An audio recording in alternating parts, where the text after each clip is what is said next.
Hello आप सभी को मेरा प्यार भरा प्रणाम। कैसे हो आप सभी लोग। तो यहाँ बनियात में आप सभी को दिल से स्वागत है। सभी आए और यहाँ पे ना बनियात में मेरे पिताजी ने एक बनियात पे पूरी बनियात का वर्णन किया है उसमें। और मेन चीज़ क्या है उसमें कि हमारी वंशावली भी उसमें वर्णन किया है। तो जो भी इच्छुक होंगे हमारी ये बुक लेने के लिए, ये पुस्तक लेने के लिए जो मेरे पिताजी ने यहाँ पे छपा रखी है, तो ज़रूर बनियात में संपर्क करें। हम किसी से भी संपर्क कर सकते हैं आप लोग। तो पूरी बनियात की जानकारी मिलेगी। मतलब उस बुक को पढ़ के, उस किताब को पढ़ के हमें भी आश्चर्य हो रहा है कि ऐसा था, उस समय ऐसा था। बहुत कुछ बातें बता रही थी पिताजी ने कि हमें तो सचमुच यार जो आजकल के नौवा पीढ़ी है उनको कुछ पता नहीं है इस चीज़ के बारे में। उस चीज़ को पढ़ के मैं भी कल से ऐसे हुए कि यार ऐसा समय था। तो आप लोग जरूर भी हमें पुस्तक। मैं कुछ पूछना चाह रही, जो आपने ये बनियात की बुक छपा रखी है ना, तो आप इसके बारे में बताओगे थोड़ा। इसके बारे में बताने से पहले मैं आपको ये बता दूं, आप लोगों ने देखा होगा कि देवता के निशान लेकर के यहाँ से वहाँ जाते हुए लोगों को देखा होगा, तो मन में एक प्रश्न उभरता है कि ये क्या है।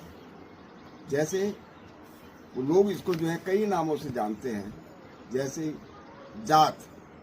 कुछ लोग इसको जात, जैसे नंदा जात है वो 12 साल में होता है। कुछ लोग इसको देवरा भी बोलते हैं, कुछ लोग इसको देव यात्रा भी बोलते हैं, कुछ लोग इसको देव डोली भी बोलते हैं, और कुछ लोग इसको बन्यास भी बोलते हैं। आखिर ये तमाम चीज़ें हैं क्या, ये प्रश्न मेरे दिमाग में भी आया।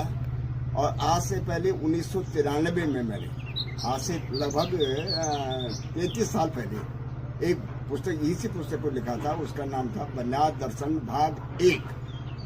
तो उस बन्यास दर्शन भाग 1 को लिखने के बाद लोगों ने, पाठकगणों ने देखा इसमें जो बहुत सारी चीज़ें उन्होंने अपने विचार मेरे को व्यक्त किए कि यदि इस बन्यास पुस्तक में आप सृष्टि का वर्णन करते हैं, आप इस सृष्टि पैदा कैसे हुई, कैसे इसका प्रारंभ हुआ, कितने वेद थे, क्या क्या ये भगवान के अवतार हुए, इनका भी वर्णन आप इसमें कर देते, और मुख्य रूप से आप चंडिका का उत्पत्ति कैसे हुई इसके बारे में आप बताते, तो शायद इसमें और ज़्यादा रोचकता आती।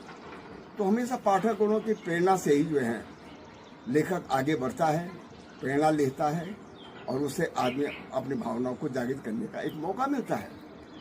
तो तब मैंने बन्यास दर्शन भाग 2 लिखा है। बन्यास दर्शन भाग 2, इसलिए मैंने इस पुस्तक का लिखने का विचार किया। किसके माध्यम से? अपने पाठकगणों के माध्यम से। तो उनके प्रयास से ही मैंने ये पुस्तक लिखी है।